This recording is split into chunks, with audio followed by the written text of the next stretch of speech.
વડોદરા જિલ્લા સેવા સદન કચેરી ખાતે લોકસભાની 2024ની સામાન્ય ચૂંટણી માટે પત્રકાર પરિષદનું આયોજન જિલ્લા મુખ્ય ચૂંટણી અધિકારી અને કલેક્ટર બીજલ શાહની અધ્યક્ષસ્થાને કરવામાં આવ્યું હતું.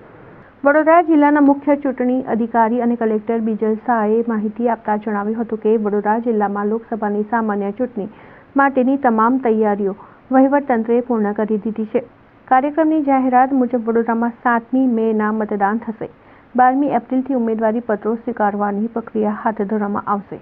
વડોદરા લોકસભા બેઠક ઉપરાંત વડોદરા જિલ્લા સેવા સદનની હદમાં આવતી 21 છોટાઉદેપુર અને 22 તમામ કામ પૂર્ણ કરી દેવામાં આવ્યા છે. વડોદરા જિલ્લાના કુલ 27,094 નવા મતદારો આ ચૂંટણીમાં મતદાન કરશે. આદર્શ આચાર સંહિતાના અમલીકરણ માટે નોડલ અધિકારીની નિમણૂક કરવામાં આવી છે. તો ખર્ચની દેખરેખ માટે પણ નોડલ અધિકારીની નિમણૂક કરાવી છે, જેમાં જિલ્લા વિકાસ અધિકારીને જવાબદારી સોંપવામાં આવી છે. કુલ 2521 મતદાન મથકો, જેમાંથી 854 ક્રિસ્ટલ મતદાન મથકો પર વેબકાસ્ટિંગની વ્યવસ્થા કરવામાં આવશે. ત્યાં સીઆરપીએફ અને પેરામિલિટરી ફોર્સની પણ તૈનાત કરવામાં આવશે. તમામ વ્યવસ્થાઓની વિગતવાર માહિતી આપી હતી અને જિલ્લા કલેક્ટર અને મુખ્ય ચૂંટણી અધિકારી બીજલ શાહ નાગરિકોને અચૂક મતદાન કરવા અપીલ કરી હતી. 57,000 સિનિયર સિટીઝન મતદારો છે અને તેમના માટે જરૂર પડે અલગ અલગ વ્યવસ્થા ગોઠવવામાં આવશે.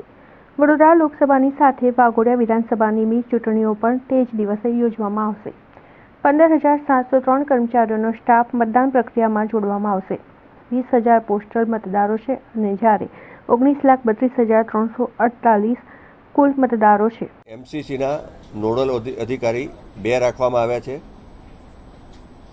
વીએમસી વિસ્તાર એટલે કે વડોદરાનો જે શહેરી વિસ્તાર છે એની 5 વિધાનસભા માટે નાયબ મ્યુનિસિપલ કમિશનર શ્રી અને ગ્રામ્ય વિસ્તારની 5 વિધાનસભા માટે નિયામક શ્રી, જિલ્લા ગ્રામ વિકાસ એજન્સી ડાયરેક્ટર DRDA, એ રીતે કુલ 2 નોડલ અધિકારી અને દરેક વિધાનસભામાં પણ એક એમની હાથ નીચે કે એમના માર્ગદર્શન હેઠળ દરેક વિધાનસભામાં એક નોડલ અધિકારી કામ કરશે.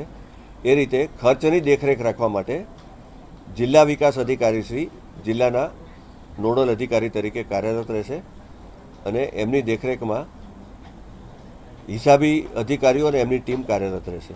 લોકશાહીની ખાસ અપીલ મીડિયાના મિત્રો થકી મતદારો સુધી પહોંચે એ મારી એટલી જ કે ભયમુક્ત વાતાવરણમાં અમે અને કોઈપણ પક્ષપાત સિવાયના વાતાવરણમાં અમે ચૂંટણીનું સંચાલન કરી રહ્યા છીએ. તો દરેક મતદારની એક પવિત્ર ફરજ છે કે લોકશાહીના અમૂલ્ય અવસરમાં પોતાનું યોગદાન આપે, મતદાન અવશ્ય કરે. જેટલું મહત્તમ મતદાન થાય એના થકી લોકશાહીને સુદૃઢ કરે એવી મારી મીડિયાના મિત્રો થકી મતદારોને અપીલ છે.